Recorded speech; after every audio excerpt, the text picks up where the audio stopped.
കൈയടിച്ചതിനെ സ്വീകരിക്കേണ്ട പോരാട്ടത്തിന്റെ നടുത്തളം. ഒരു പുറത്ത് ഫ്രണ്ട്സ് തലയണക്കാട് കടമ്പഴിപ്പുറം, മറുഭാഗത്ത് കേരളത്തിന്റെ വ്യാവസായിക നഗരമായി എറണാകുളത്തിന്റെ മണ്ണിൽ നിന്നും ഇന്ന് പുലർച്ചെ 6 മണിക്ക് എത്തിയ 2ാം നമ്പർ കായിക താരം രജിൻ പറവൂർ സ്വന്തം കോർട്ടിൽ സ്വന്തം എതിരാളിയെ വലിച്ചടിപ്പിക്കുക എന്ന ലക്ഷ്യത്തോടുകൂടി തന്നെ പോരാട്ട ഭൂമിയിൽ നിലയുറപ്പിക്കുന്നു. ആദ്യ സിറ്റിയിലെ ഏറ്റുമാനൂരിന്റെ കൈ പിടിച്ച് കളിത്തട്ടകത്തിലേക്ക് വിരുന്നെത്തിയ പോരാളികൾ കിങ്സ് പറവൂർ എറണാകുളം ഒരു പുറത്തെങ്കിൽ മറുഭാഗത്ത് ഫ്രണ്ട്സ് തലയണക്കാട് കടമ്പഴിപ്പുറത്തിന്റെ പോരാളികളായി തന്നെ കോർട്ടിന്റെ വലതുവശത്ത് നീലകുമ്പായക്കാരായി പോരടിക്കുന്ന പോരാളികൾ.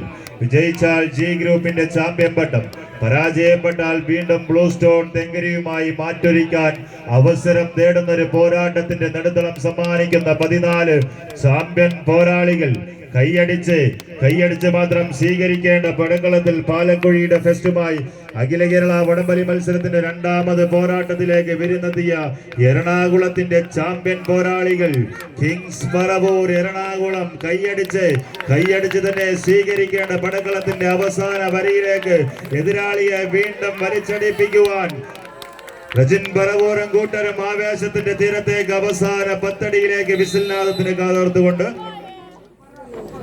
ജി ഗ്രൂപ്പിന്റെ പോരാളികളായി കിങ്സ് പറവൂർ എറണാകുളം ഫ്രണ്ട്സ് തലയണക്കാട് കടമ്പഴിപ്പുറം ടീമിന് മത്സരം ബാക്കി നൽകുന്നു. യുവത